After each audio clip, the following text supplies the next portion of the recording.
Iceland is a stable democracy with a high standard of living, and until recently, extremely low unemployment and government debt.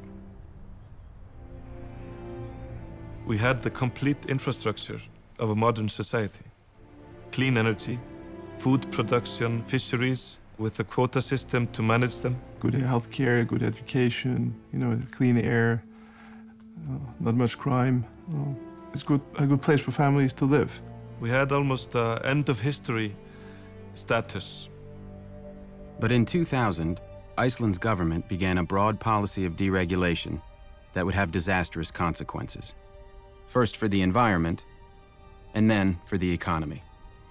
They started by allowing multinational corporations like Alcoa to build giant aluminum smelting plants and exploit Iceland's natural geothermal and hydroelectric energy sources.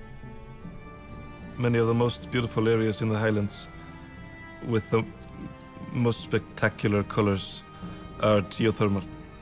So nothing comes without consequence.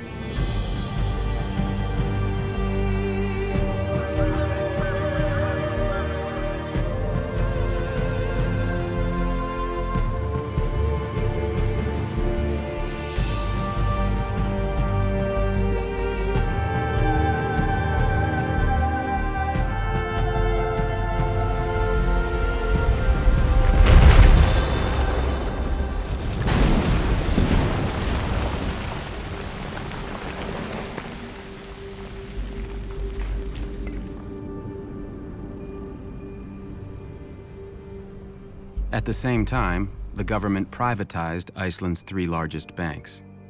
The result was one of the purest experiments in financial deregulation ever conducted.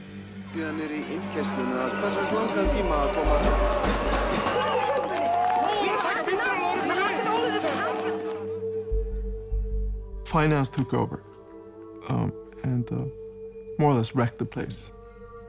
In a 5-year period, these 3 tiny banks, which had never operated outside of Iceland, borrowed $120 billion, 10 times the size of Iceland's economy. The bankers showered money on themselves, each other, and their friends. There was a massive bubble. Stock prices went up by a factor of 9. House prices more than doubled. Iceland's bubble gave rise to people like Jan Asgeir Jóhannesson. He borrowed billions from the banks to buy up high-end retail businesses in London. He also bought a pinstriped private jet, a $40 million yacht, and a Manhattan penthouse.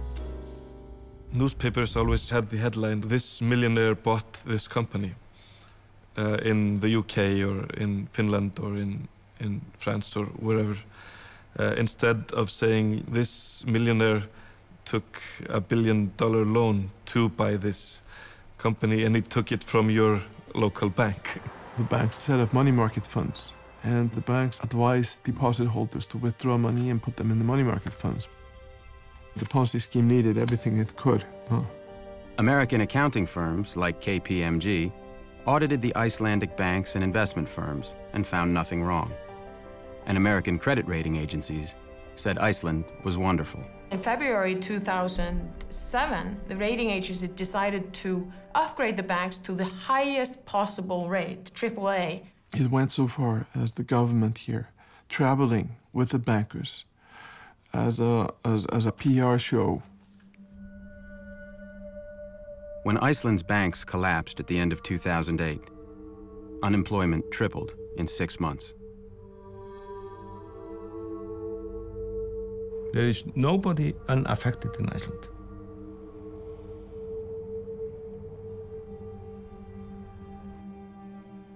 So a lot of people here lost their savings? Yes, that's the case.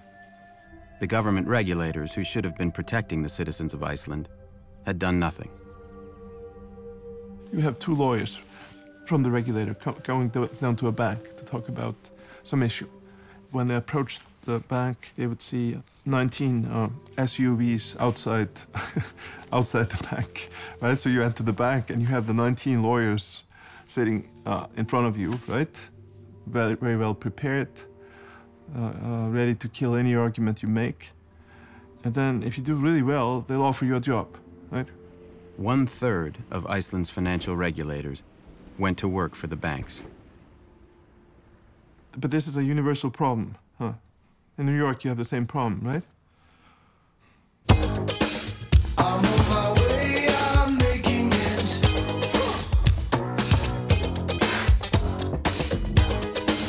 I've got to make it show, yeah.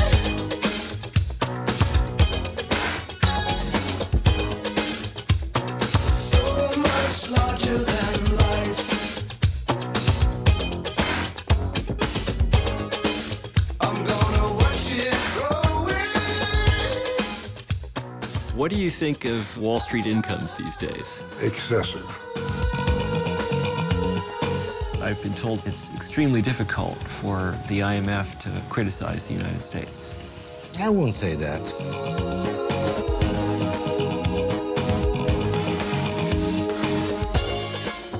We deeply regret our breaches of US law. Is a small town. They're amazed at how much cocaine these Wall Streeters can use and get up and go to work the next day. I didn't know what credit default swaps are. I'm a little bit old-fashioned.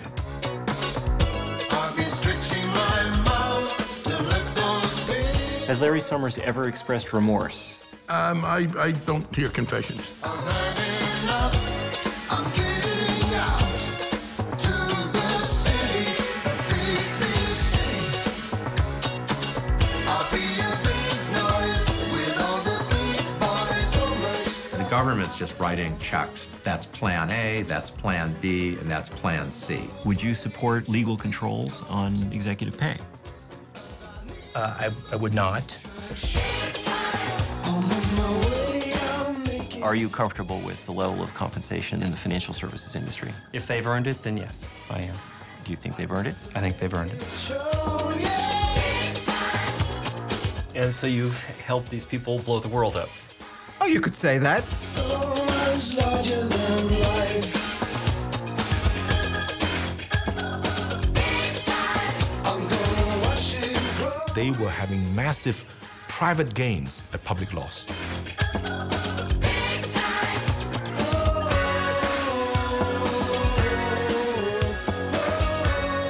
When you start thinking that you can create something out of nothing, it's very difficult to resist.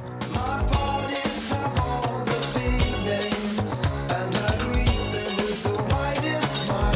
Tell them how my life is one big adventure, and always around. I'm concerned that a lot of people want to go back to the old way, the way they were operating prior to the crisis. I had it made like a mountain range, with a snow white pillow for my big fat head. I was getting a lot of anonymous emails from bankers saying, you can't quote me, but I'm really concerned.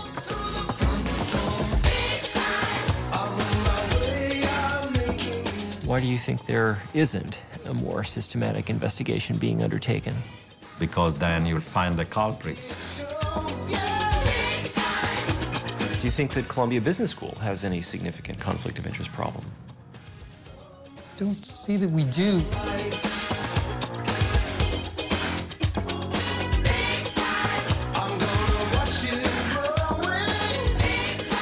The regulators didn't do their job. They had the power to do every case that I made when I was state attorney general. They just didn't want to.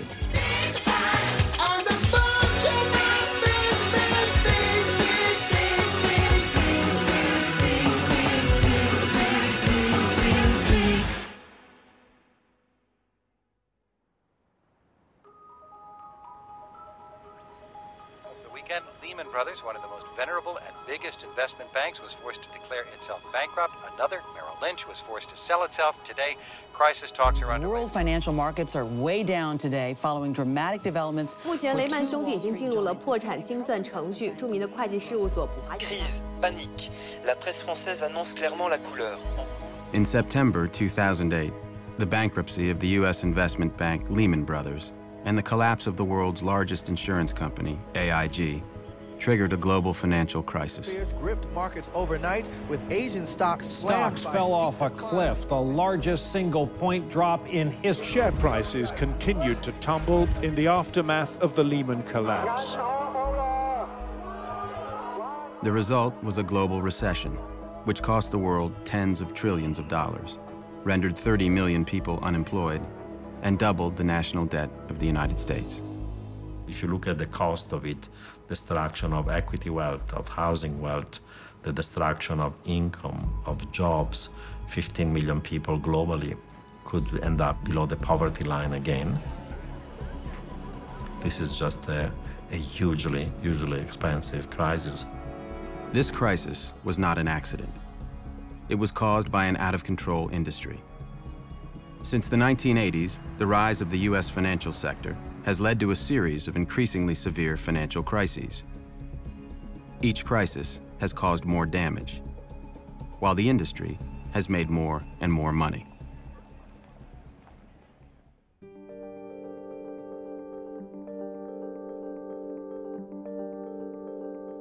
After the Great Depression, the United States had 40 years of economic growth without a single financial crisis. The financial industry was tightly regulated. Most regular banks were local businesses, and they were prohibited from speculating with depositors' savings. Investment banks, which handled stock and bond trading, were small private partnerships. In the traditional investment banking partnership model, the partners put the money up. And obviously, the partners watched that money very carefully. They wanted to live well, but they didn't want to bet the ranch on anything. Paul Volcker served in the Treasury Department and was chairman of the Federal Reserve from 1979 to 1987. Before going into government, he was a financial economist at Chase Manhattan Bank. When I left Chase to go in the Treasury in 1969, I think my income was in the neighborhood of $45,000. $45,000 a year. Morgan Stanley in 1972 had approximately 110 total personnel, one office, and capital of $12 million. Now, Morgan Stanley has 50,000 workers and has capital of several billion and has offices all over the world. In the 1980s, the financial industry exploded. The investment banks went public, giving them huge amounts of stockholder money. People on Wall Street started getting rich. I had a friend who was a bond trader at Merrill Lynch in the 1970s. He had a job as a train conductor at night because he had 3 kids and couldn't support them on what a bond trader made. By 1986, he was making millions of dollars and thought it was because he was smart. The highest order of business before the nation is to restore our economic prosperity.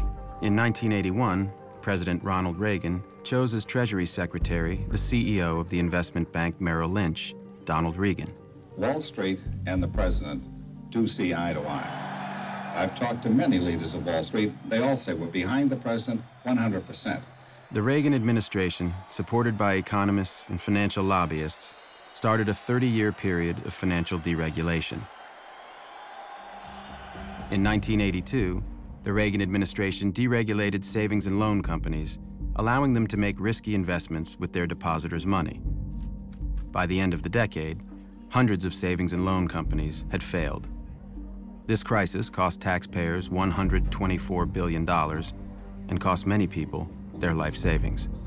It may be the biggest bank heist in our history. Thousands of savings and loan executives went to jail for looting their companies. One of the most extreme cases was Charles Keating. Mr. Keating, you got a word?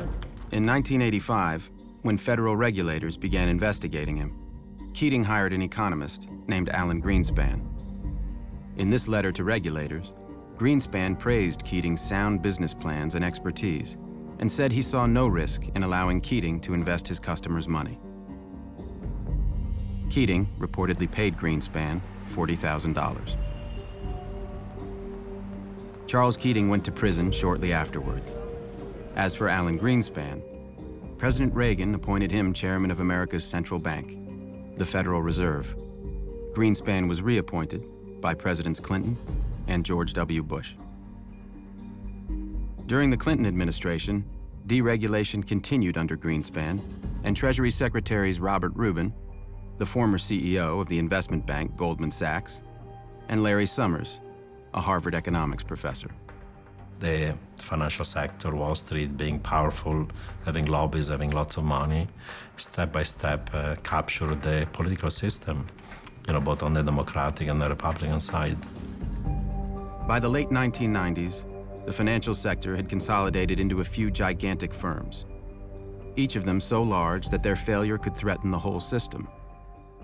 And the Clinton administration helped them grow even larger. In 1998, Citicorp and Travelers merged to form Citigroup, the largest financial services company in the world. The merger violated the Glass-Steagall Act, a law passed after the Great Depression, which prevented banks with consumer deposits from engaging in risky investment banking activities. It was illegal to acquire Travelers. Greenspan said nothing. The Federal Reserve gave them an exemption for a year, and then they got the law passed. In 1999, at the urging of Summers and Rubin, Congress passed the Graham-Leach-Bliley Act, known to some as the Citigroup Relief Act. It overturned Glass-Steagall and cleared the way for future mergers.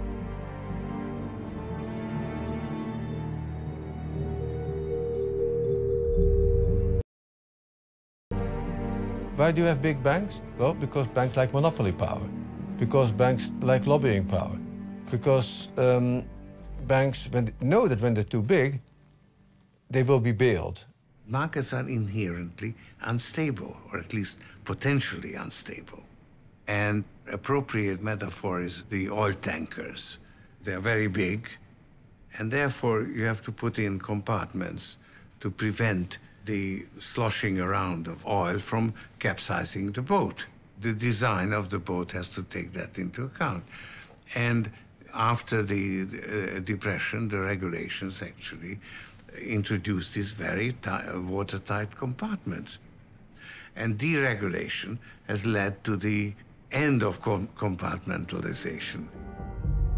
The next crisis came at the end of the 90s. The investment banks fueled a massive bubble in internet stocks, which was followed by a crash in 2001 that caused $5 trillion in investment losses. The Securities and Exchange Commission, the federal agency which had been created during the Depression to regulate investment banking, had done nothing. In the absence of meaningful federal action, and there has been none, and given the clear failure of self-regulation, it has become necessary for others to step in and adopt the protections needed. Eliot Spitzer's investigation revealed that the investment banks had promoted internet companies they knew would fail.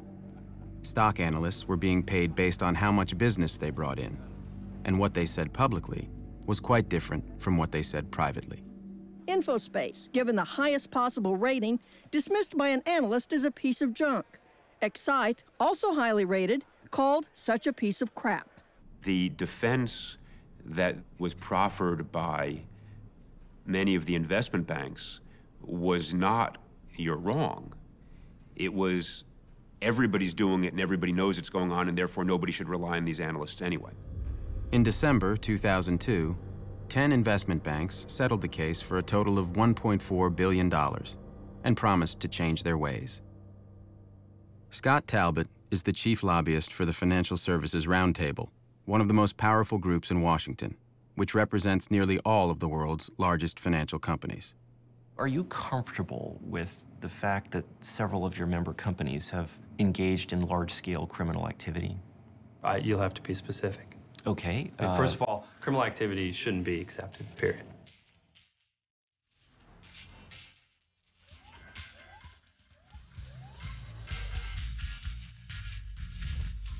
Since deregulation began, the world's biggest financial firms have been caught laundering money, defrauding customers, and cooking their books again and again and again.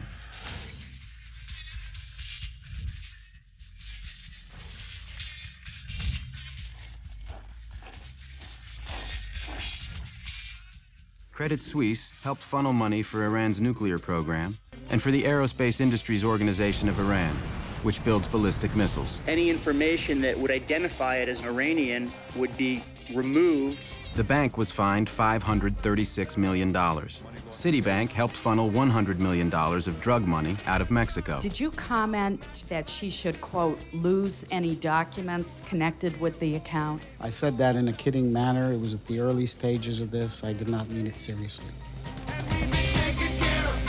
Between 1998 and 2003, Fannie Mae overstated its earnings by more than $10 billion. These accounting standards are highly complex and require determinations over which experts often disagree. CEO Franklin Raines, who used to be President Clinton's budget director, received over $52 million in bonuses. When UBS was caught helping wealthy Americans evade taxes, they refused to cooperate with the U.S. government. Would you be willing to supply the names? If there's a treaty framework... No treaty framework. You've agreed you participated in a fraud.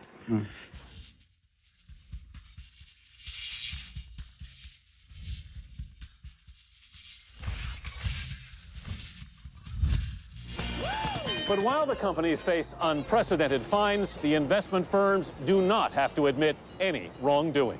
When you're this large and you're dealing with this many products and this many customers, mistakes happen. The financial services industry seems to have a level of criminality that is, somewhat distinctive. When was the last time that Cisco or Intel or Google or Apple or IBM, I totally agree with you about high-tech versus financial services, but high-tech... So how come? High-tech is a fundamentally creative business where the value generation and the income derives from actually creating something new and different. Beginning in the 1990s, deregulation and advances in technology led to an explosion of complex financial products called derivatives. Economists and bankers claimed they made markets safer, but instead, they made them unstable. Since the end of the Cold War, a lot of former physicists, mathematicians decided to apply their skills not on Cold War technology, but on financial markets. And together with investment bankers and hedge funds. Creating different weapons. Absolutely. As Warren Buffett said, weapons of mass destruction. Regulators, politicians, and business people did not take seriously the threat of financial innovation on the stability of the financial system. Using derivatives, bankers could gamble on virtually anything. They could bet on the rise or fall of oil prices, the bankruptcy of a company, even the weather. By the late 1990s, derivatives were a $50 trillion unregulated market. In 1998, someone tried to regulate them.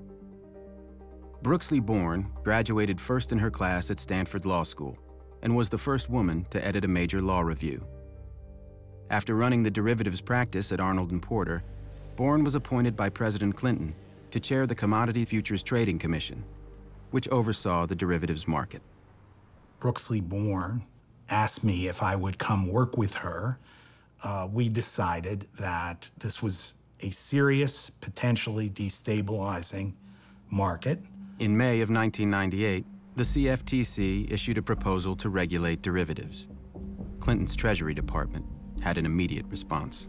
I happened to go into Brooksley's office, and she was just putting down the receiver on her telephone, and the blood had drained from her face. And she looked at me and said, "That was Larry Summers. He had 13 bankers in his office." He conveyed it in a very bullying fashion, sort of directing her to stop. The banks were now heavily reliant for earnings on these types of activities. And that led to a titanic battle to prevent this set of instruments from being regulated. Shortly after the phone call from Summers, Greenspan, Rubin, and SEC Chairman Arthur Levitt issued a joint statement condemning Born and recommending legislation to keep derivatives unregulated. Regulation of derivatives transactions that are privately negotiated by professionals is unnecessary. She was overruled, unfortunately, first by the Clinton administration and then by the Congress. In 2000, Senator Phil Gramm took a major role in getting a bill passed that pretty much exempted derivatives from regulation. They are unifying markets. They're reducing regulatory burden. I believe that we need to do it.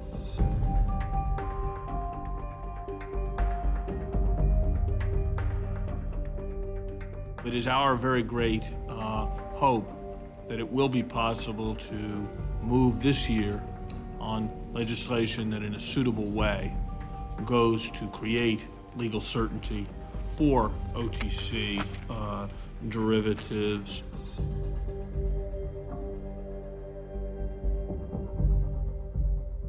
I wish to associate myself with all of the remarks of Secretary Summers.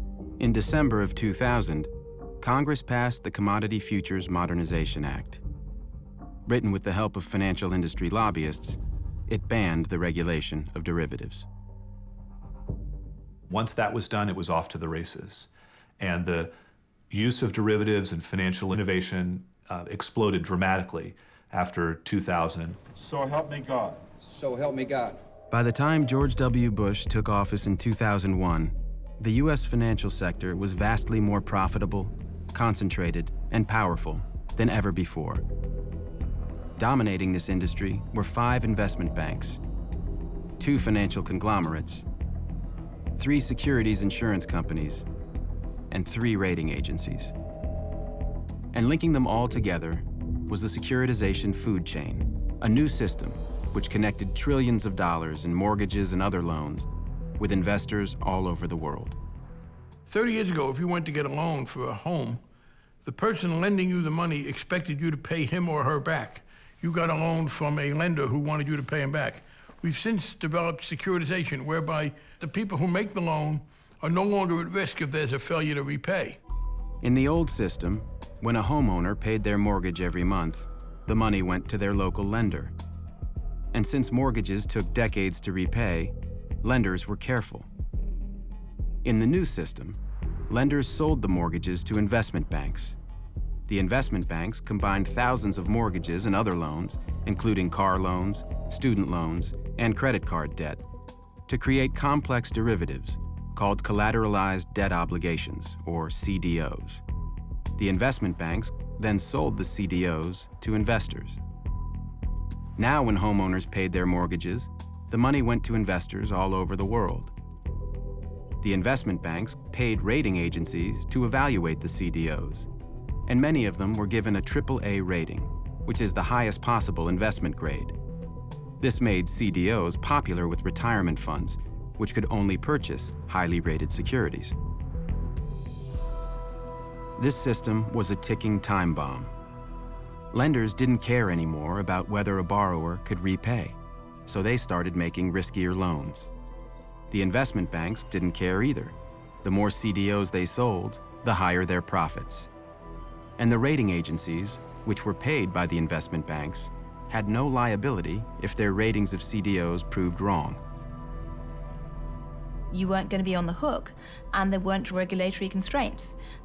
So it was a green light to just pump out more and more and more loans. Between 2000 and 2003, the number of mortgage loans made each year nearly quadrupled. Everybody in this securitization food chain from the very beginning until the end, they didn't care about the quality of the mortgage. They were caring about maximizing the volume and getting a fee out of it. In the early 2000s, there was a huge increase in the riskiest loans, called subprime. But when thousands of subprime loans were combined to create CDOs, many of them still received AAA ratings. Now, it would have been possible to create derivative products that don't have these risks, that carry the equivalent of deductibles, where there are limits on the risks that can be taken on and so forth. They didn't do that, did they? They didn't do that, and in retrospect, they should have done. So did these guys know that they were doing something dangerous? I think they did.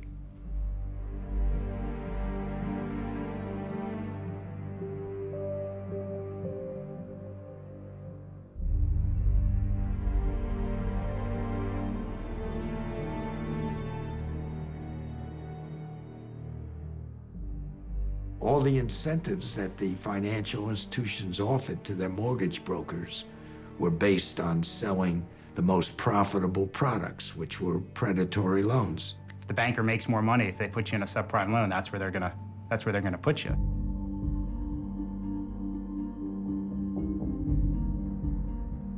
Suddenly, hundreds of billions of dollars a year were flowing through the securitization chain. Since anyone could get a mortgage, home purchases and housing prices skyrocketed. The result was the biggest financial bubble in history. Real estate is real. They can see their asset. They can live in their asset. They can rent out their asset. You had a huge boom in housing that made no sense at all. The financing appetites of the financial sector drove what everybody else did. Last time we had a housing bubble was in the late 80s. In that case, the increase in home prices had been relatively minor. That housing bubble led to a relatively severe recession. From 1996 until 2006, real home prices effectively doubled.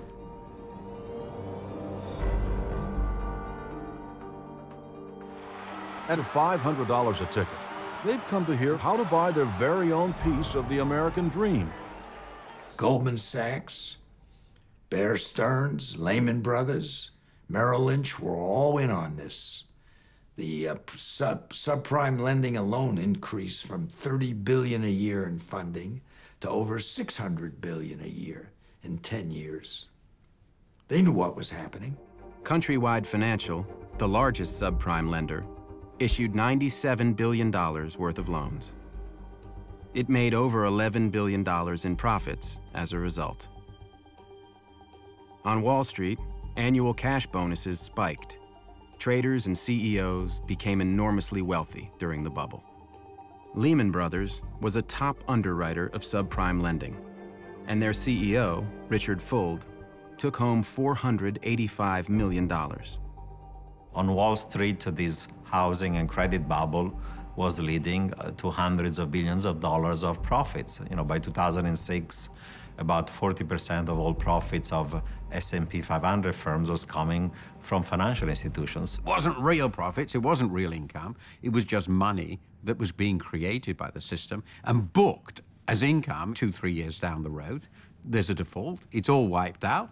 I think it was, in fact, in retrospect, a great big national, and not just national, global Ponzi scheme.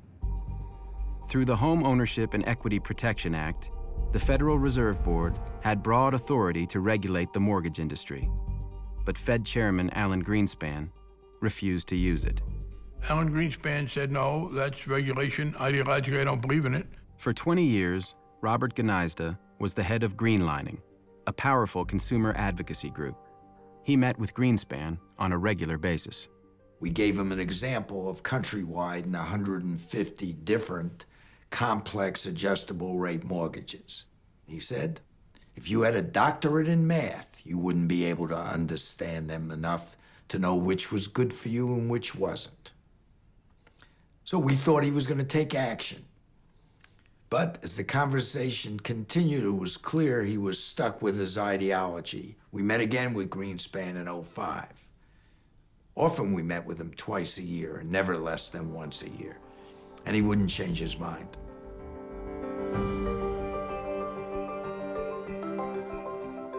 In this amazing world of instant global communications, the free and efficient movement of capital is helping to create the greatest prosperity in human history.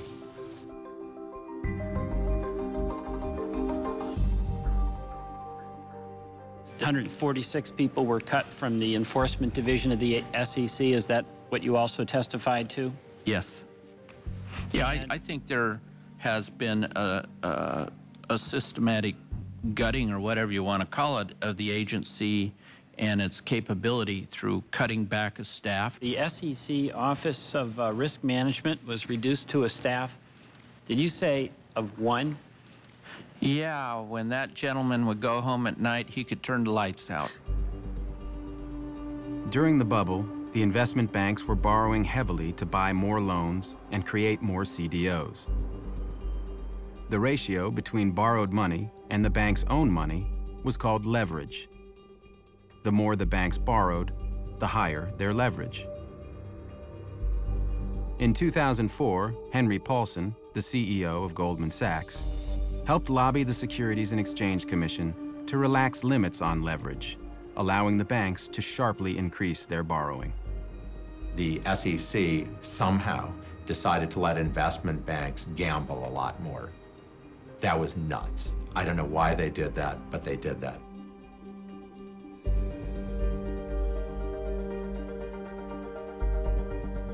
We've said these are the big guys, and clearly that's true.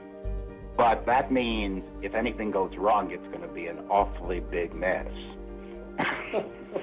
At these levels, you obviously are dealing with the most highly sophisticated financial institutions. These are the firms that do most of the derivative activity in the United States. We talked to some of them as to what their comfort level was. The firms actually thought that the number was appropriate. The commissioners vote to adopt the rule amendments and new rules as recommended by the staff. Yes. Yes. We do indeed. Unanimous, and we are adjourned. The degree of leverage in the financial system became absolutely frightening. Investment banks leveraging up to the level of 33 to 1, which means that a tiny 3% decrease in the value of their asset base would leave them insolvent. There was another ticking time bomb in the financial system. AIG, the world's largest insurance company, was selling huge quantities of derivatives called credit default swaps. For investors who owned CDOs, credit default swaps worked like an insurance policy. An investor who purchased a credit default swap paid AIG a quarterly premium. If the CDO went bad, AIG promised to pay the investor for their losses. But unlike regular insurance, speculators could also buy credit default swaps from AIG in order to bet against CDOs they didn't own. In insurance, you can only insure something you own. Let's say you and I own property. I own a house. I can only insure that house once. The derivatives universe essentially enables anybody to actually insure that house. So you could insure that, somebody else could do that, so 50 people might insure my house.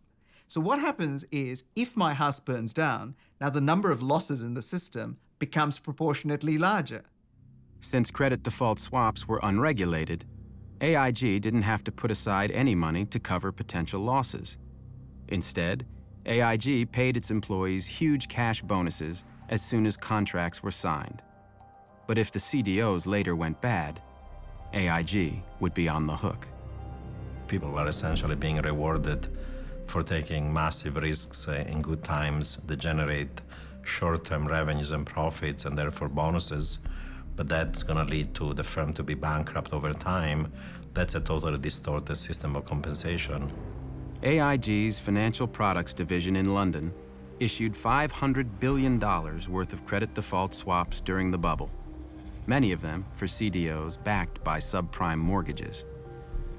The 400 employees at AIG FP made $3.5 billion between 2000 and 2007. Joseph Cassano, the head of AIG FP, personally made $315 million.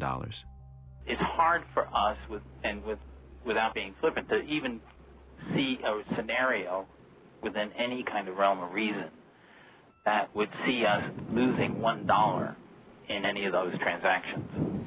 In 2007, AIG's auditors raised warnings. One of them, Joseph St. Denis, resigned in protest after Cassano repeatedly blocked him from investigating AIG FP's accounting. Let me tell you one person that didn't get a bonus while everybody else was getting bonuses. That was St. Denis, Mr. St. Denis, who tried to alert the two of you to the fact that you were running into big problems. He quit in frustration, and he didn't get a bonus. In 2005, Raghuram Rajan, then the chief economist of the International Monetary Fund, delivered a paper at the annual Jackson Hole Symposium, the most elite banking conference in the world. Who was in the audience?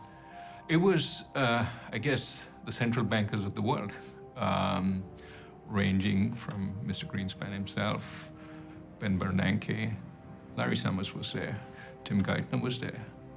The title of the paper was essentially, "Is financial development making the world riskier?" And the conclusion was, It is. Rajan's paper focused on incentive structures that generated huge cash bonuses based on short-term profits, but which imposed no penalties for later losses. Rajan argued that these incentives encouraged bankers to take risks that might eventually destroy their own firms, or even the entire financial system. It's very easy to generate performance by taking on more risk. And so what you need to do is compensate for risk-adjusted performance. And that's where all the bodies are buried. Rajan hit the nail on the head. What he particularly said was, you guys have claimed you found a way to make more profits with less risk. I say you found a way to make more profits with more risk, and there's a big difference. Summers was vocal. He basically thought that I was criticizing the change in the financial world and was worried about, regulation which would reverse this whole change. So essentially he accused me of being a Luddite. He wanted to make sure that we didn't bring in a whole new set of regulations to constrain the financial sector at that point. You're going to make an extra $2 million a year or $10 million a year for putting your financial institution at risk. Someone else pays the bill. You don't pay the bill. Would you make that bet? Most people who worked on Wall Street said, sure, I'd make that bet.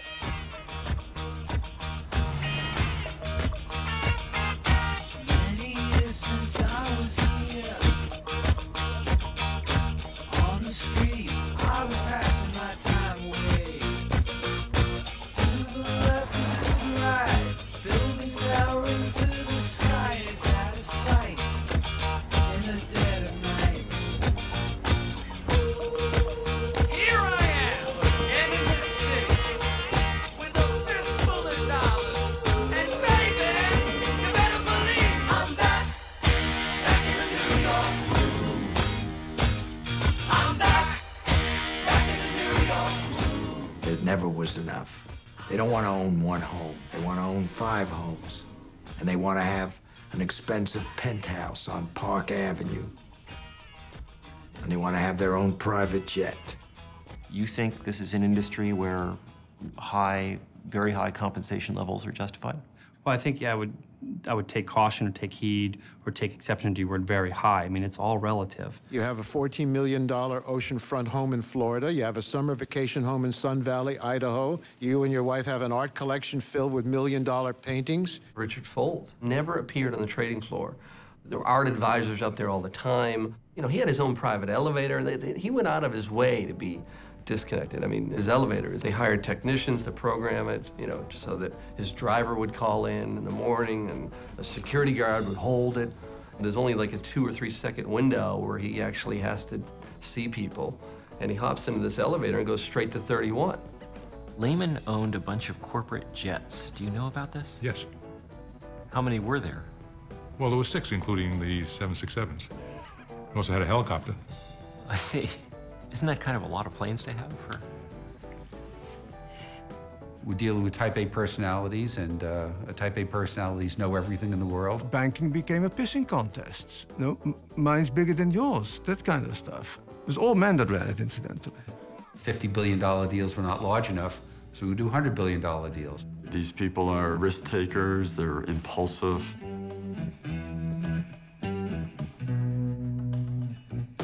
It's part of their behavior, it's part of their personality, and that manifests outside of work as well. It's quite typical for the guys to go out, to go to strip bars, to use drugs. I see a lot of cocaine use, a lot of use of prostitution.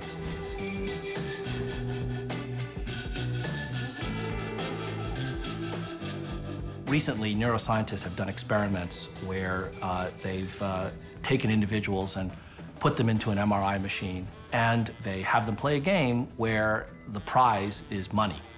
And they notice that when these subjects earn money, the part of the brain that gets stimulated is the same part that cocaine stimulates. A lot of people feel that they need to really participate in that behavior to make it, to get promoted, to get recognized.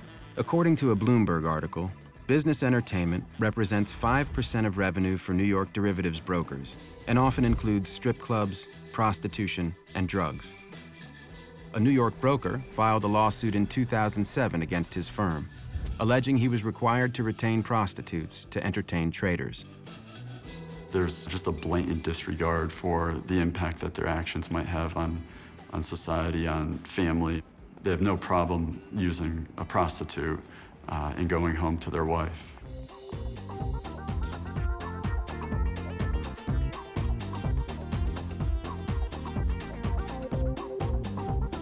How many customers? About 10,000 at that point in time. What fraction were from Wall Street? Of the higher end clients, probably 40 to 50%. And were all the major Wall Street firms represented? Goldman Sachs? Lehman Brothers, yeah, they're all in there. Morgan Stanley was a little less of that. I think Goldman was pretty big with that. A lot of clients would call me and say, can you get me a Lamborghini for the night for the girl? These guys were spending corporate money. I had many black cards from, the various financial firms. What's happening is services are being charged to computer repair. Trading research, consulting for market compliance. They just usually gave them a piece of letterhead and said, make your own invoice. So this pattern of behavior, you think, extends to the senior management of the firm? Absolutely does, yeah. I know for a fact that it does. It extends to the very top. A friend of mine who's involved in a company that has a big financial presence said, well, it's about time you learned about subprime mortgages. So he set up a session with his trading desk and me. And the techie who did all this gets very excited, runs to his computer, pulls up in about 3 seconds this Goldman Sachs issue of securities. It was a complete disaster. Borrowers had borrowed on average 99.3% of the price of the house, which means they have no money in the house. If anything goes wrong, they're going to walk away from the mortgage. This is not a loan you'd really make, right? You've got to be crazy. But somehow you took 8,000 of these loans, and by the time the guys were done at Goldman Sachs and the rating agencies, 2/3 of the loans were rated AAA, which meant they were rated as safe as government securities. It's utterly mad. Goldman Sachs sold at least $3.1 billion worth of these toxic CDOs in the first half of 2006. The CEO of Goldman Sachs at this time was Henry Paulson, the highest paid CEO on Wall Street. Good morning, welcome to the White House. I'm pleased to announce that I will nominate Henry Paulson to be the Secretary of the Treasury. He's a lifetime of business experience. He has an intimate knowledge of financial markets. He's earned a reputation for candor and integrity. You might think it would be hard for Paulson to adjust to a meager government salary. But taking the job as Treasury Secretary was the best financial decision of his life. Paulson had to sell his $485 million of Goldman stock when he went to work for the government. But because of a law passed by the first President Bush, he didn't have to pay any taxes on it. It saved him $50 million.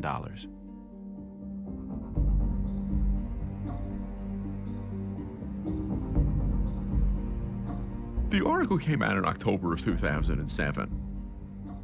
Already 1/3 of the mortgages defaulted.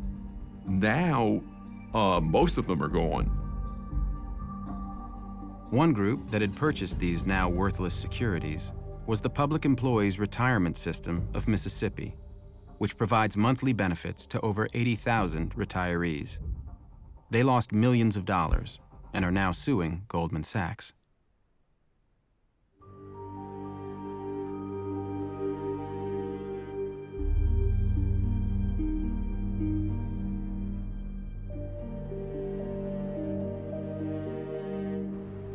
By late 2006, Goldman had taken things a step further.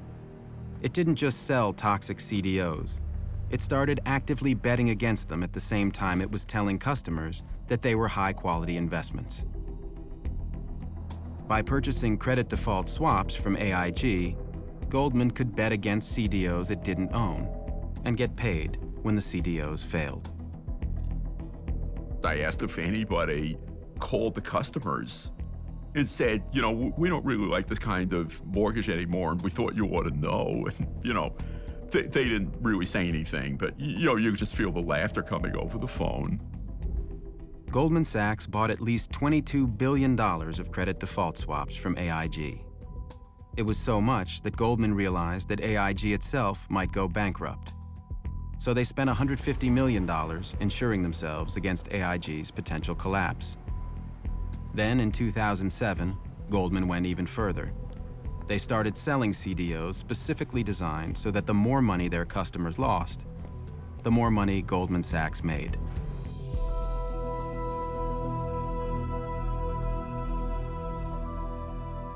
$600 million of Timberwolf securities is what you sold. Before you sold them, this is what your sales team were telling to each other. Boy, that Timberwolf was one shitty deal. This was an email to me in late June. Right. And you after sold the Timberwolf. transaction. No, you sold Timberwolf after as well. We did trades after that. Yeah, okay. The next email, take a look, July 107, tells the sales force the top priority is Timberwolf. Your top priority to sell is that shitty deal. If you have an adverse interest to your client, you have the duty to disclose that to your client, to tell that client of your adverse interest. That's my question. Sure, Mr. Chairman, I'm just trying to understand. No, I think you understand it. I don't think you want to answer. Do you believe that you have a duty to act in the best interests of your clients? Again, Senator, I will repeat, you know, we have a duty to serve our clients by showing prices on transactions that they ask us to show prices for. What do you think about selling securities which your own people think are crap? Does that bother you? I think they would, again, as a hypothetical. No, this is real. Well, then I don't. We heard it today. Well, we heard it today. This is a shitty deal. This is crap. I heard nothing today that makes me think anything went wrong. Is there not a conflict when you sell something to somebody and then are determined to bet against that same security and you don't disclose that to the person you're selling it? You see a problem? In the context of market making, that is not a conflict. When you heard that your employees in these emails said, God, what a shitty deal. God, what a piece of crap. Do you feel anything? I think that's very unfortunate to have on email. Are you embarrassed? And very unfortunate. I don't. On email, please don't take that How the wrong about way. feeling that way? I think it's very unfortunate for anyone to have said that in any form. Is it your understanding that your competitors were engaged in similar activities? Yes, and to a greater extent than us in most cases. Hedge fund manager John Paulson made $12 billion betting against the mortgage market. When Paulson ran out of mortgage securities to bet against, he worked with Goldman Sachs and Deutsche Bank to create more of them. Morgan Stanley was also selling mortgage securities that it was betting against, and it's now being sued by the Government Employees Retirement Fund of the Virgin Islands for fraud. The lawsuit alleges that Morgan Stanley knew that the CDOs were junk. Although they were rated AAA, Morgan Stanley was betting they would fail. A year later, Morgan Stanley had made hundreds of millions of dollars, while the investors had lost almost all of their money.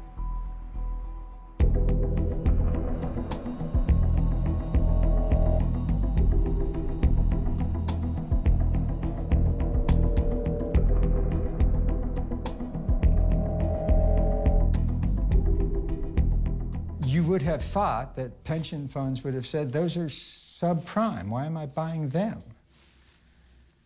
And they had these guys at Moody's and Standard & Poor's who said that's a AAA. None of these securities got issued without the imprimatur, the good housekeeping seal of approval of the rating agencies. The three rating agencies, Moody's, S&P, and Fitch, made billions of dollars giving high ratings to risky securities. Moody's, the largest rating agency, quadrupled its profits between 2000 and 2007. Moody's and S&P get compensated based on putting out ratings reports, and the more structured securities they gave a AAA rating to, the higher their earnings were going to be for the quarter. Imagine if you went to the New York Times and you say, look, if you write a positive story, I'll pay you $500,000. But if you don't, I'll give you nothing. The rating agencies could have stopped the party and said, we're sorry, we're going to tighten our standards. And immediately cut off a lot of the flow of funding to risky borrowers. AAA rated instruments mushroomed from just a handful to thousands and thousands. Hundreds of billions of dollars were being rated, and per year. Per year, oh yeah. I've now testified before both houses of Congress on the credit rating agency issue, and both times they trot out very prominent First Amendment lawyers and argue that when we say something is rated AAA, that is merely our opinion. You shouldn't rely on it. S&P's ratings express our opinion. Our ratings are our opinions. They're opinions. Opinions, and they are just opinions. I think we are emphasizing the fact that our ratings are our opinions.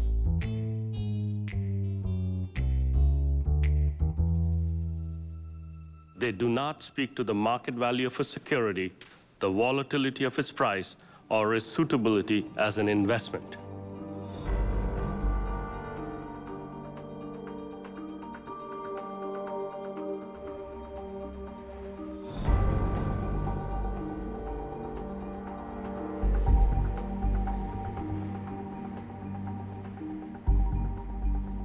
We have so many economists coming on our air and saying, oh, this is a bubble and it's going to burst and this is going to be a real issue for the economy. Some say it could even cause a recession at some point. What is the worst case scenario if, in fact, we were to see prices come down substantially across the country? Well, I guess I don't buy your premise. It's a pretty unlikely possibility. We've never had a decline in house prices on a nationwide basis. Ben Bernanke became chairman of the Federal Reserve Board in February 2006, the top year for subprime lending. But despite numerous warnings, Bernanke and the Federal Reserve Board did nothing.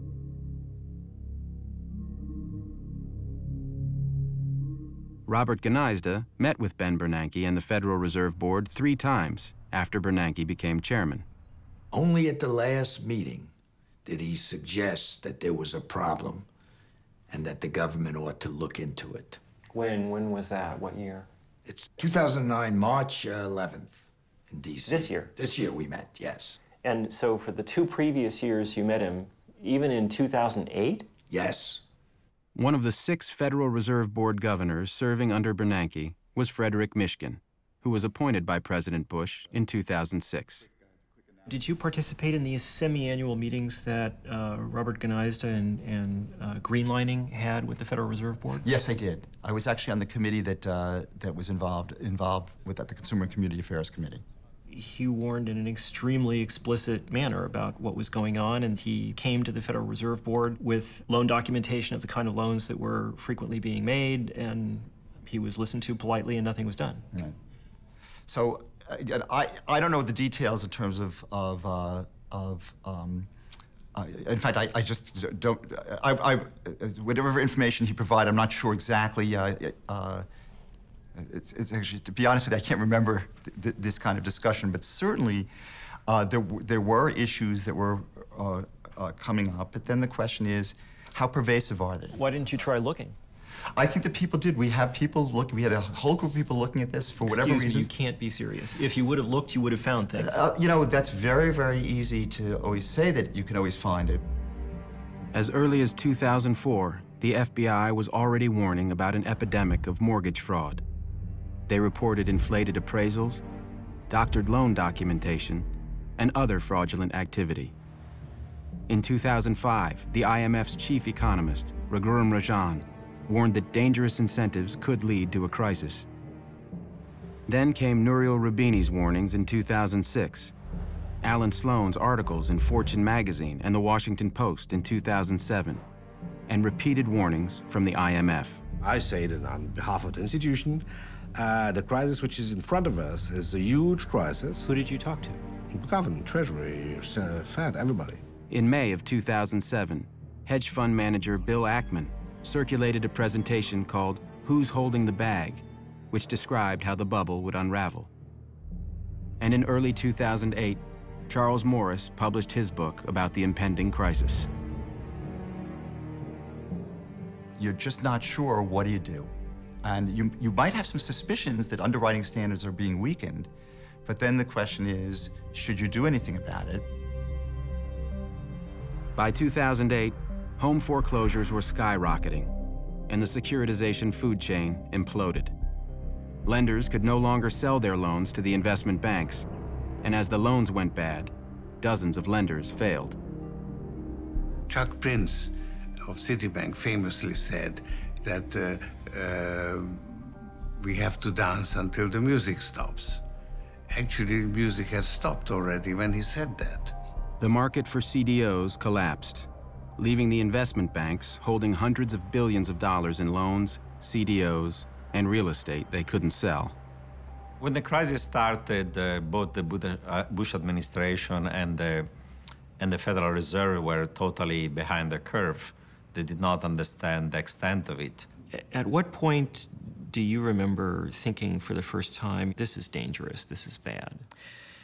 I remember very well I think it was a G7 meeting of February 2008, and I remember discussing the issue with Hank Paulson, and I clearly remember telling Hank, we are watching this tsunami coming, and you just proposing that we ask which swimming costume we're going to put on. What was his response? What was his feeling?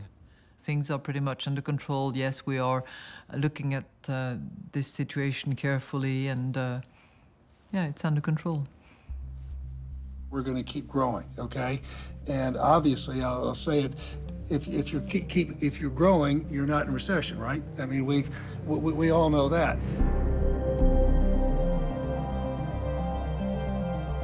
In a matter of days, one of the pillars of Wall Street... In March of 2008, the investment bank Bear Stearns ran out of cash and was acquired for $2 a share by JP Morgan Chase. The deal was backed by $30 billion in emergency guarantees from the Federal Reserve. That was the time when the administration could have come in and put in place, various kinds of measures that would have reduced system risk. The information I'm receiving from some entities is the end is not here, that there are other shoes to fall. I've seen those investment banks working with the Fed and the SEC strengthen their liquidity, strengthen their capital positions. I get reports all the time. Our regulators are very vigilant. On September 7th, 2008, Henry Paulson announced the federal takeover of Fannie Mae and Freddie Mac, two giant mortgage lenders on the brink of collapse. Nothing about our actions today in any way reflects a changed view of the housing correction or the strength of other U.S. financial institutions. 2 days later, Lehman Brothers announced record losses of $3.2 billion, and its stock collapsed. The effects of Lehman and AIG in September still came as a surprise. I mean, this is even after July and Fannie and Freddie. So clearly there was stuff that as of September, major stuff that nobody knew about. I think that's fair. Bear Stearns was rated AAA like a month before it went bankrupt? More likely A2. A2? Yeah. Okay. A2 is still not bankrupt. No, it's a high investment grade, solid investment grade rating. Lehman Brothers, A2 within days of failing, AIG, AA within days of being bailed out. Fannie Mae and Freddie Mac were AAA when they were rescued. Citigroup, Merrill, all of them had investment grade ratings. How can that be? Well, that's a good question. That's a great question. At no point did the administration ever go to all the major institutions and say, this is serious. Tell us what your positions are, no bullshit. Where are you? Mm-hmm. Well, first, that's what the regulators, that's their job, right? Their job is to understand the exposure across these different institutions, and they have a very refined understanding that I think became more refined as the crisis proceeded. So, forgive me, but that's clearly not true. I mean, what do you mean it's not true? In August of 2008, Were you aware of the credit ratings held then by Lehman Brothers, Merrill Lynch, AIG, and did you think that they were accurate? Well, certainly by that time, it was always clear that earlier credit ratings weren't accurate because they had been downgraded substantially. No, they hadn't. There was still some downgrading in terms of the industry and concerns, and certainly the stock prices. Not some. All those firms were rated at least A2 until a couple of days before they were rescued. Well, then, then the answer is I just don't know enough to really answer your question on this particular issue. Governor Fred Mishkin is resigning effective August 31. He says he plans to return to his teaching post at Columbia's Graduate School of Business. Why did you leave the Federal Reserve in August of 2008, in the middle of the worst financial crisis? So I had to revise a textbook. His departure leaves the Fed board with 3 of its 7 seats vacant, just when the economy needs it most. Well, I'm sure your textbook is important and widely read, but in August of 2008, some somewhat more important things were going on in the world, don't you think? By Friday, September 12th, Lehman Brothers had run out of cash, and the entire investment banking industry was sinking fast. The stability of the global financial system was in jeopardy. That weekend, Henry Paulson and Timothy Geithner, president of the New York Federal Reserve, called an emergency meeting with the CEOs of the major banks in an effort to rescue Lehman. But Lehman wasn't alone. Merrill Lynch, another major investment bank, was also on the brink of failure. And that Sunday, it was acquired by Bank of America. The only bank interested in buying Lehman was the British firm Barclays. But British regulators demanded a financial guarantee from the US government. Paulson refused.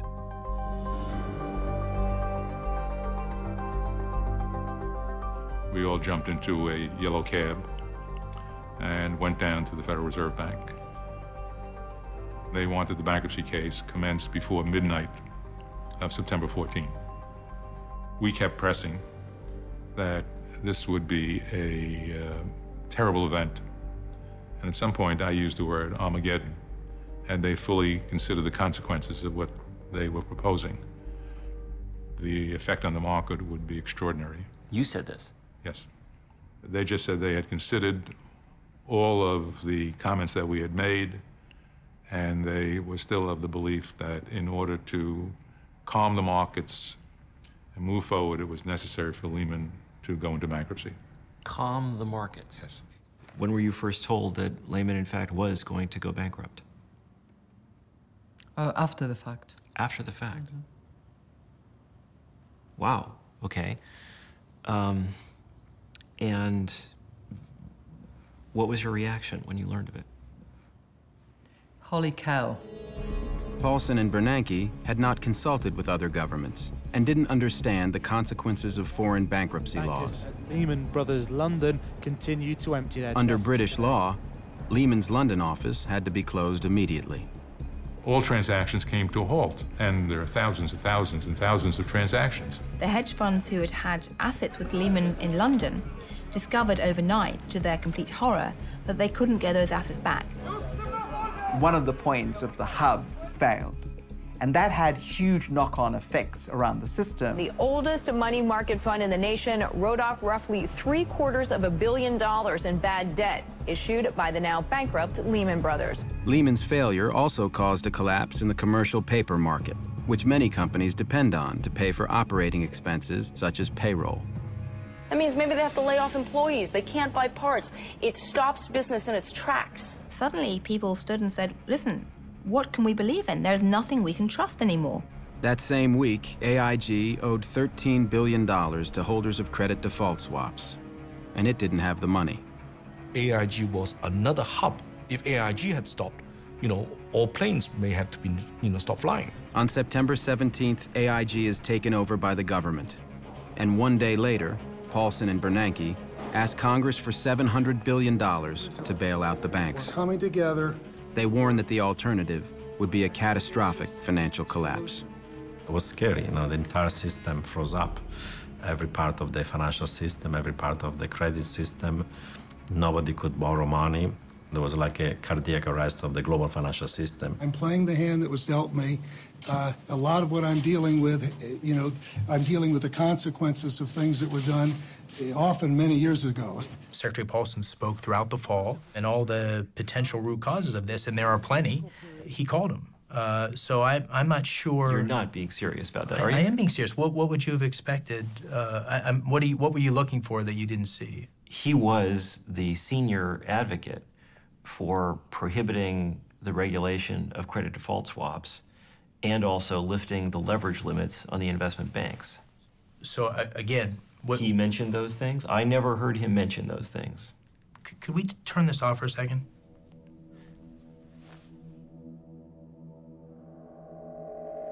When AIG was bailed out, the owners of its credit default swaps, the most prominent of which was Goldman Sachs, were paid $61 billion the next day. Paulson, Bernanke, and Tim Geithner forced AIG to pay 100 cents on the dollar rather than negotiate lower prices. Eventually, the AIG bailout cost taxpayers over $150 billion. $160 billion went through AIG, $14 billion went to Goldman Sachs. At the same time, Paulson and Geithner forced AIG to surrender its right to sue Goldman and the other banks for fraud. Isn't there a problem when the person in charge of dealing with this crisis is the former CEO of Goldman Sachs, someone who had a major role in causing it? Well, I think it's fair to say that the financial markets today are incredibly complicated. Supply urgently needed money. On October 4th, 2008, President Bush signs a $700 billion bailout bill. But world stock markets continue to fall amid fears that a global recession is now underway.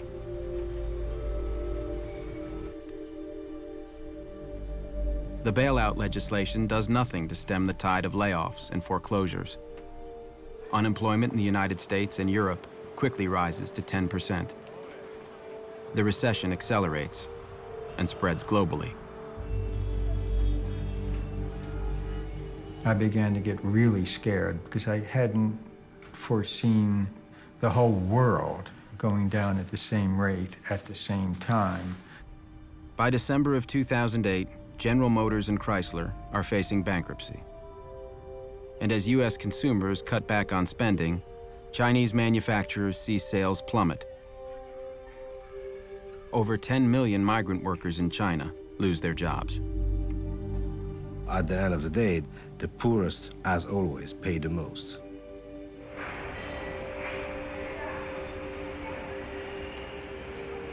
Here you can earn a lot of money, like 70, 80 US dollar per month. As a farmer in the countryside, you cannot earn so much money. The workers, they just wire the salary to the hometown to give them family. The crisis started in America. We all know it will be coming to China. Some factories try to cut off some workers.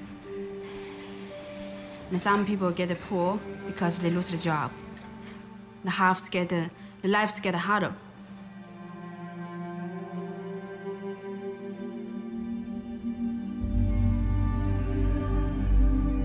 We were growing at about 20%.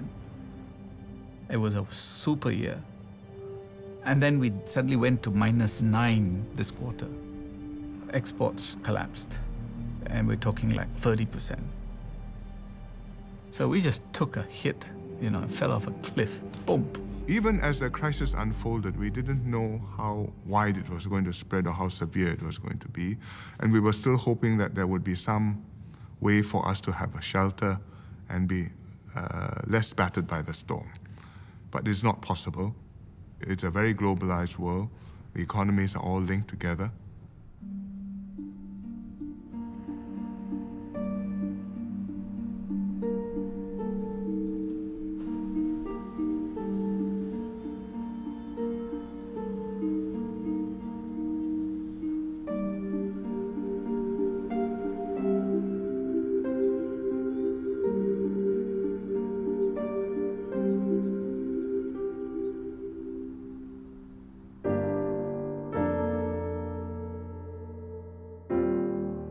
Every time a home goes into foreclosure, it affects everyone who lives around that house. Because when that property goes on the market, it's going to be sold at a lower price. Maybe before it goes on the market, it won't be well maintained. We estimate another 9 million homeowners will lose their homes.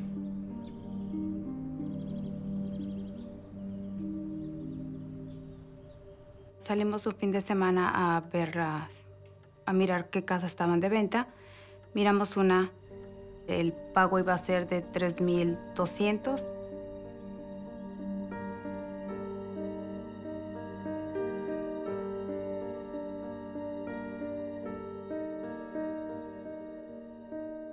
Muy bonita la casa, el pago bajo, todo era, sacamos la lotería, pero la realidad fue cuando llegó el primer pago.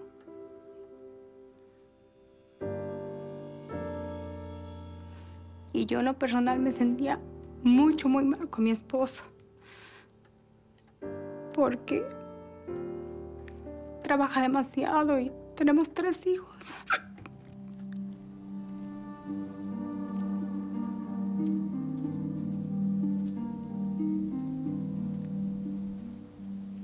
The vast majority I've seen lately, unfortunately, are people who've just been hurt by the economy. They were living, you know, day to day, paycheck to paycheck, and unfortunately that ran out.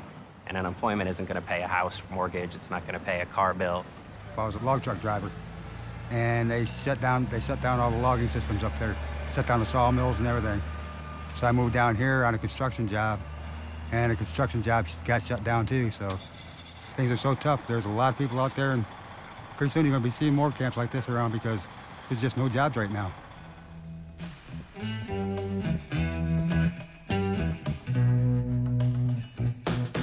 When the company did well, we did well.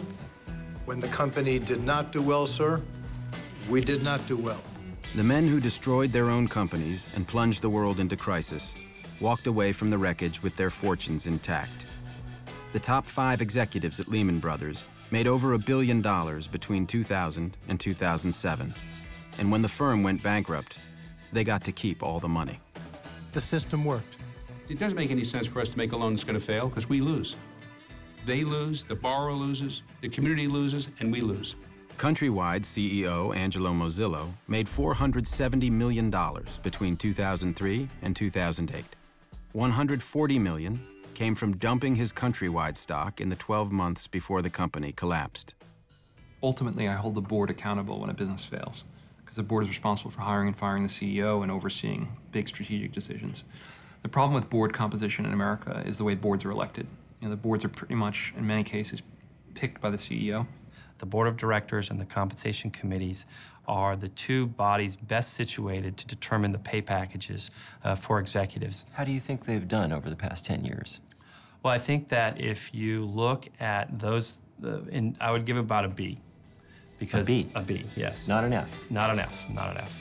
Stan O'Neill, the CEO of Merrill Lynch, received $90 million in 2006 and 2007 alone. After driving his firm into the ground, Merrill Lynch's board of directors allowed him to resign, and he collected $161 million in severance. Instead of being fired, Stan O'Neill is allowed to resign and takes away $151 million. That's a decision that that board of directors made at that point. And what grade do you give that decision? That's a tougher one. I don't know if I would give that one a B as well. O'Neill's successor, John Thain, was paid $87 million in 2007. And in December of 2008, 2 months after Merrill was bailed out by U.S. taxpayers, Thain and Merrill's board handed out billions in bonuses.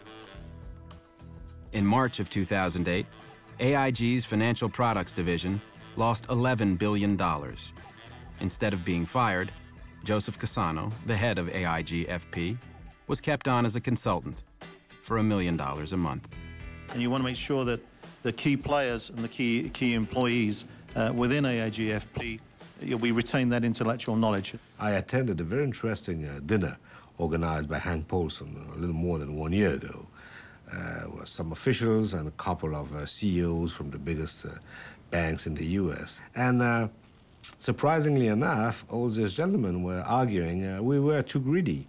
So we have part of responsibility, fine, And then they were turning to the Treasurer, to the Secretary of the Treasury, and say, you should regulate more because we're too greedy. We can't avoid it. The only way to avoid this is to have more regulation. I have spoken to many bankers about this question, including very senior ones. And this is the first time that I've ever heard anybody say that they actually wanted their compensation to be regulated in any way. Yeah, because it was at the moment where they were afraid. And after, when solution to the crisis began to appear, then probably they changed their mind. In the U.S., the banks are now bigger, more powerful, and more concentrated than ever before. There are fewer competitors. A lot of smaller banks have been taken over by big ones. JP Morgan today is even bigger than it was before. JP Morgan took over first Bear Stearns and then WaMu. Bank of America took over Countrywide and Merrill Lynch. Wells Fargo took over Wachovia. After the crisis, the financial industry, including the Financial Services Roundtable, worked harder than ever to fight reform. The financial sector employs 3,000 lobbyists, more than 5 for each member of Congress.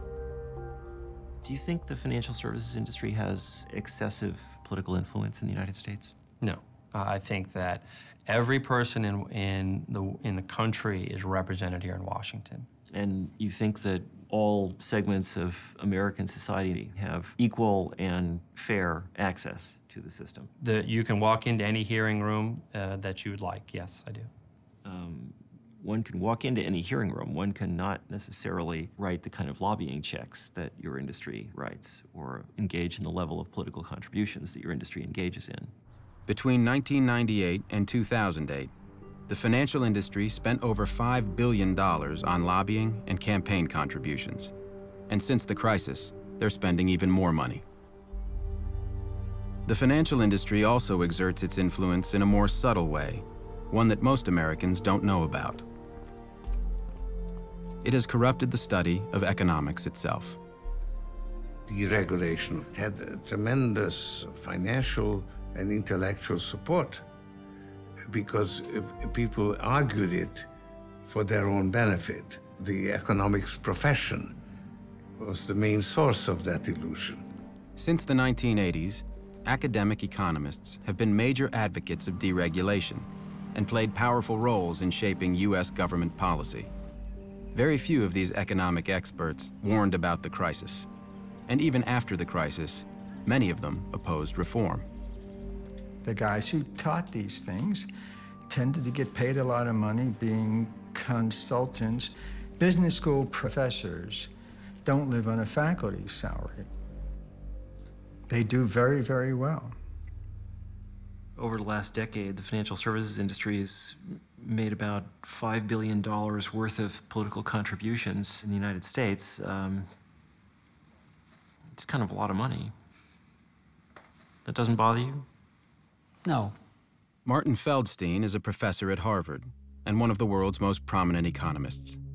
As President Reagan's chief economic advisor, he was a major architect of deregulation.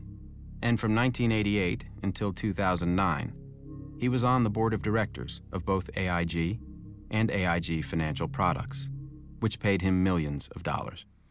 You have any regrets about having been on AIG's board? I have no comments. No, I have no regrets about being on AIG's board. None? That I can say, absolutely not. Absolutely not. Okay. You have any regrets about AIG's decisions? I cannot say anything more about AIG. I've taught at Northwestern and Chicago, Harvard, and Columbia. Glenn Hubbard is the dean of Columbia Business School and was the chairman of the Council of Economic Advisors under George W. Bush.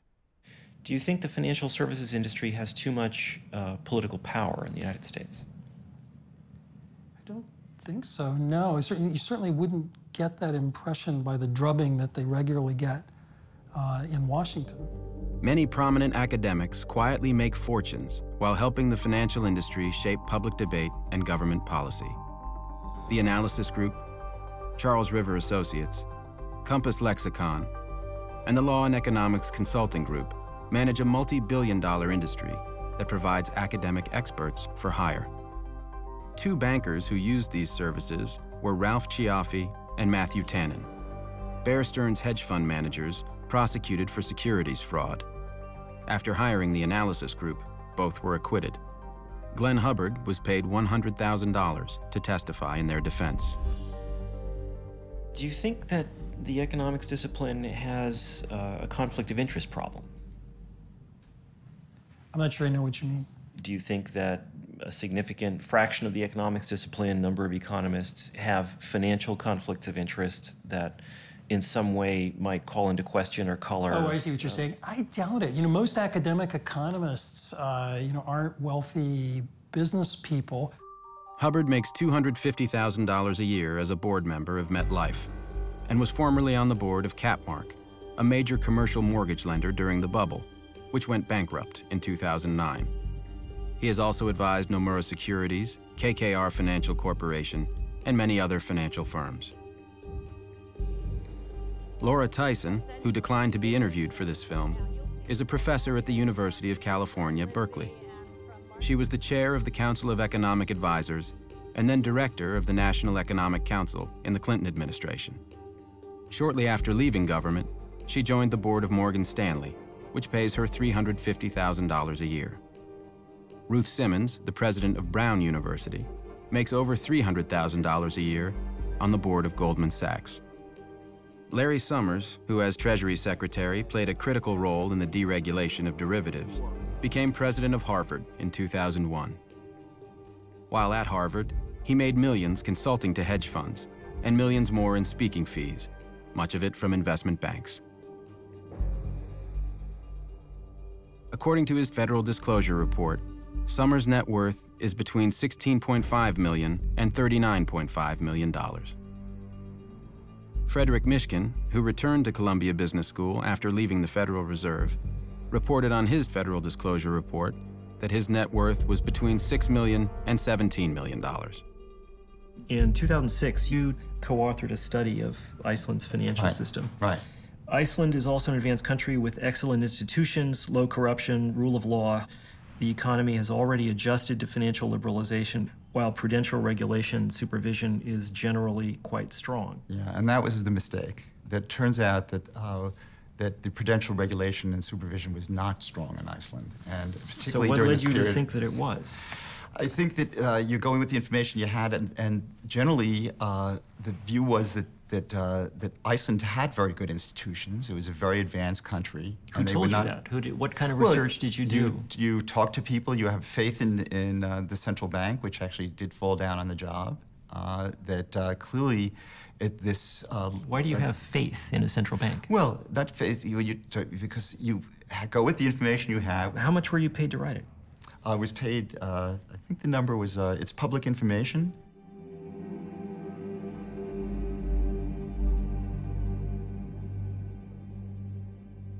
On your CV, the title of this report has been changed from Financial Stability in Iceland to Financial Instability in Iceland. Oh, well, I don't know. Whatever it is the thing. If it's a typo, there's a typo. I think what should be publicly available is whenever anybody does research on a topic that they disclose if they have any financial conflict with that research. But if I recall, there is no policy to that effect. I can't imagine anybody not doing that. In terms of putting it in a paper, there would be significant professional sanction for failure to do that. I didn't see any place in the study where you indicated that you had been paid by the Icelandic Chamber of Commerce to produce it. No, I don't, Okay. Richard Portis, the most famous economist in Britain and a professor at London Business School, was also commissioned by the Icelandic Chamber of Commerce in 2007 to write a report which praised the Icelandic financial sector. The banks themselves are highly liquid. They've actually made money on the fall of the Icelandic krona. These are strong banks. Their funding, their market funding is assured for the coming year. These are well-run banks. Richard, thank you so much. Like Mishkin, Portis's report didn't disclose his payment from the Icelandic Chamber of Commerce. Does Harvard require disclosures of financial conflict of interest in publications? Not to my knowledge. Do you require people to report the compensation they've received from outside activities? No. Don't you think that's a problem? I don't see why. Martin Feldstein being on the board of AIG, Laura Tyson going on the board of Morgan Stanley, Larry Summers making $10 million a year consulting to financial services firms. Irrelevant. Yeah, basically irrelevant. You've written a very large number of articles about a very wide array of subjects. You never saw fit to investigate the risks of unregulated credit default swaps? I never did. Same question with regard to executive compensation, the regulation of corporate governance, the effect of political contributions. I don't know that I would have anything to add to those discussions. I'm looking at your resume now. It looks to me as if the majority of your outside activities are consulting and directorship arrangements with the financial services industry. Would you not agree with that characterization? No, to my knowledge, I don't think my consulting clients are even on my CV, so no. Who are your consulting clients? I don't believe I have to discuss that with you. Okay. In fact, you have a few more minutes and interview's over. Do you consult for any financial services firms? The answer is I do. But I do not want to go into details about that. Do they include other financial services firms? Possibly. You don't remember? This isn't a deposition, sir. I was polite enough to give you time. Foolishly, I now see, but you have 3 more minutes. Give it your best shot. In 2004, at the height of the bubble, Glenn Hubbard co-authored a widely read paper with William C. Dudley, the chief economist of Goldman Sachs. In the paper, Hubbard praised credit derivatives and the securitization chain, stating that they had improved allocation of capital and were enhancing financial stability. He cited reduced volatility in the economy and stated that recessions had become less frequent and milder. Credit derivatives were protecting banks against losses and helping to distribute risk. A medical researcher writes an article saying, to treat this disease, you should prescribe this drug. Turns out, doctor makes 80% of personal income from manufacture of this drug. Does not bother you. I think it's certainly important to disclose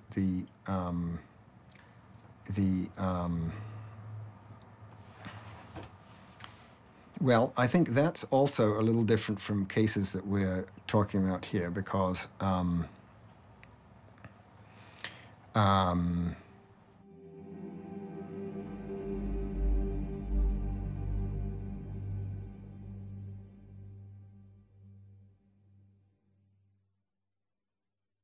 So, what do you think this says about the economics discipline? Well, I mean, it has no relevance to anything, really. And indeed, I think it's a part of the, it's an important part of the problem.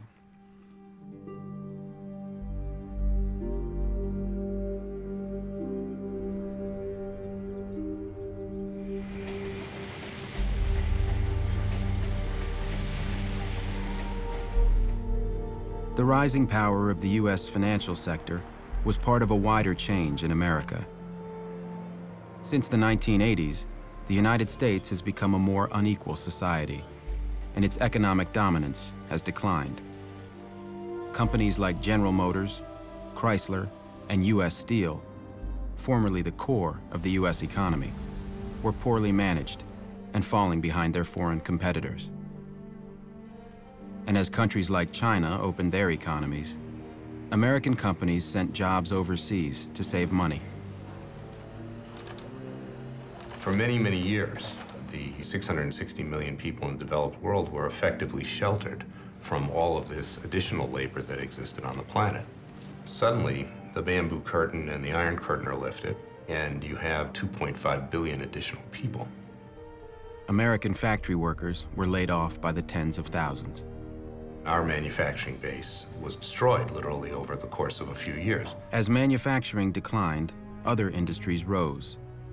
The United States leads the world in information technology, where high-paying jobs are easy to find. But those jobs require an education. And for average Americans, college is increasingly out of reach. While top private universities like Harvard have billions of dollars in their endowments, funding for public universities is shrinking, and tuition is rising. tuition for California's public universities rose from $650 in the 1970s to over $10,000 in 2010. Increasingly, the most important determinant of whether Americans go to college is whether they can find the money to pay for it. Meanwhile, American tax policy shifted to favor the wealthy. When I first came to office, I thought taxes were too high, and they were. The most dramatic change was a series of tax cuts designed by Glenn Hubbard, who at the time was serving as President Bush's chief economic advisor. The Bush administration sharply reduced taxes on investment gains, stock dividends, and eliminated the estate tax. We had a comprehensive plan that, when acted, has left nearly $1.1 trillion in the hands of American workers, families, investors, and small business owners. Most of the benefits of these tax cuts went to the wealthiest 1% of Americans. And by the way, it was really the cornerstone in many ways of our economic recovery policy. Inequality of wealth in the United States is now higher than in any other developed country. American families responded to these changes in two ways: by working longer hours and by going into debt. As the middle class falls further and further behind, there is a political urge to respond by making it easier to get credit. You don't have to have a lousy home. The low-income home buyer can have just as nice a house as anybody else. American families borrowed to finance their homes, their cars, their health care, and their children's educations. People in the bottom 90% lost ground between 1980 and 2007. It all went to the top 1%. For the first time in history, average Americans have less education and are less prosperous than their parents. The era of greed and irresponsibility on Wall Street and in Washington has led us to a financial crisis as serious as any that we faced since the Great Depression. When the financial crisis struck just before the 2008 election, Barack Obama pointed to Wall Street greed and regulatory failures as examples of the need for change in America. A lack of oversight in Washington and on Wall Street is exactly what got us into this mess. After taking office, President Obama spoke of the need to reform the financial industry. We want a systemic risk regulator, increased capital requirements. We need a consumer financial protection agency. We need to change Wall Street's culture. But when finally enacted in mid-2010, the administration's financial reforms were weak, and in some critical areas, including the rating agencies, lobbying, and compensation, nothing significant was even proposed. Addressing Obama and, quote, regulatory reform, my response, if it was one word, would be, ha. There's very little reform. How come? It's a Wall Street government. Obama chose Timothy Geithner as Treasury Secretary. Geithner was the president of the New York Federal Reserve during the crisis, and one of the key players in the decision to pay Goldman Sachs 100 cents on the dollar for its bets against mortgages. When Tim Geithner was testifying to be confirmed as Treasury Secretary, he said, "I have never been a regulator." Now, that said to me, he did not understand his job as president of the New York Fed. The new president of the New York Fed is William C. Dudley, the former chief economist of Goldman Sachs, whose paper with Glenn Hubbard praised derivatives. Geithner's chief of staff is Mark Patterson, a former lobbyist for Goldman. And one of the senior advisors is Louis Sachs, who oversaw Tricadia, a company heavily involved in betting against the mortgage securities it was selling. To head the Commodity Futures Trading Commission, Obama picked Gary Gensler, a former Goldman Sachs executive who had helped ban the regulation of derivatives. To run the Securities and Exchange Commission, Obama picked Mary Shapiro, the former CEO of FINRA, the investment banking industry's self-regulation body. Obama's chief of staff, Rahm Emanuel, made $320,000 serving on the board of Freddie Mac. Both Martin Feldstein and Laura Tyson are members of Obama's Economic Recovery Advisory Board. And Obama's chief economic advisor is Larry Summers. The most senior economic advisors are the very people who were there who built the structure. When it was clear that Summers and Geithner were going to play major roles as advisors first, I knew this was going to be status quo. The Obama administration resisted regulation of bank compensation, even as foreign leaders took action. I think the financial industry is a service industry. It should serve others before it serves itself. In September of 2009, Christine Lagarde and the finance ministers of Sweden, the Netherlands, Luxembourg, Italy, Spain, and Germany called for the G20 nations, including the United States, to impose strict regulations on bank compensation. And in July of 2010, the European Parliament enacted those very regulations. The Obama administration had no response. Their view is this is a temporary blip and things will go back to normal. And that is why I am reappointing him to another term as chairman of the Federal Reserve. Thank you so much. In 2009, Barack Obama reappointed Ben Bernanke. Thank you, Mr. President. As of mid-2010, not a single senior financial executive had been criminally prosecuted or even arrested. No special prosecutor had been appointed. Not a single financial firm had been prosecuted criminally for securities fraud or accounting fraud. The Obama administration has made no attempt to recover any of the compensation given to financial executives during the bubble. I certainly would think of criminal action against some of Countrywide's top leaders like Mazzillo. I'd certainly look at Bear Stearns, Goldman Sachs, and Lehman Brothers, and Merrill Lynch. For criminal prosecutions? Yes. Yes. In regard They'd be to... very hard to win. But I think they could do it if they got enough underlings to tell the truth. In an industry in which drug use, prostitution, and fraudulent billing of prostitutes as a business expense occur on an industrial scale, it wouldn't be hard to make people talk if you really wanted to. They gave me a plea bargain and I took it. They were not interested in any of my records. They weren't interested in anything. They were not interested in your records? That's correct. That's correct. There's a sensibility that you don't use people's personal vices in the context of Wall Street cases necessarily to get them to flip. I think maybe it's after the cataclysms that we've been through, maybe people will reevaluate that. I'm not the one to pass judgment on that right now.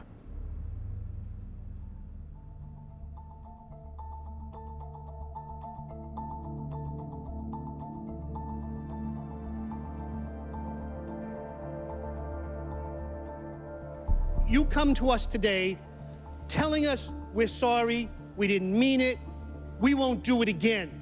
Trust us. Well, I have some people in my constituency that actually robbed some of your banks. And they say the same thing.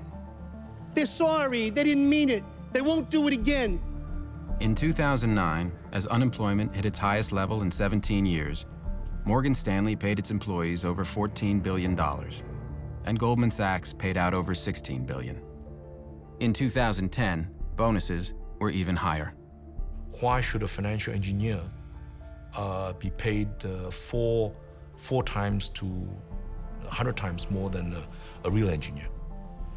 A real engineer builds bridges. A financial engineer build dreams. And you know, when those dreams turn out to be nightmares, other people pay for it.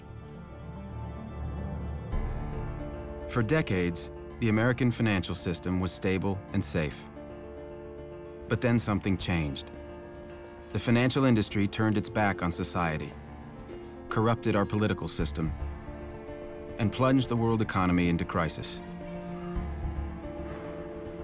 At enormous cost, we've avoided disaster and are recovering. But the men and institutions that caused the crisis are still in power, and that needs to change. They will tell us that we need them, and that what they do is too complicated for us to understand. They will tell us it won't happen again. They will spend billions fighting reform. It won't be easy. But some things are worth fighting for.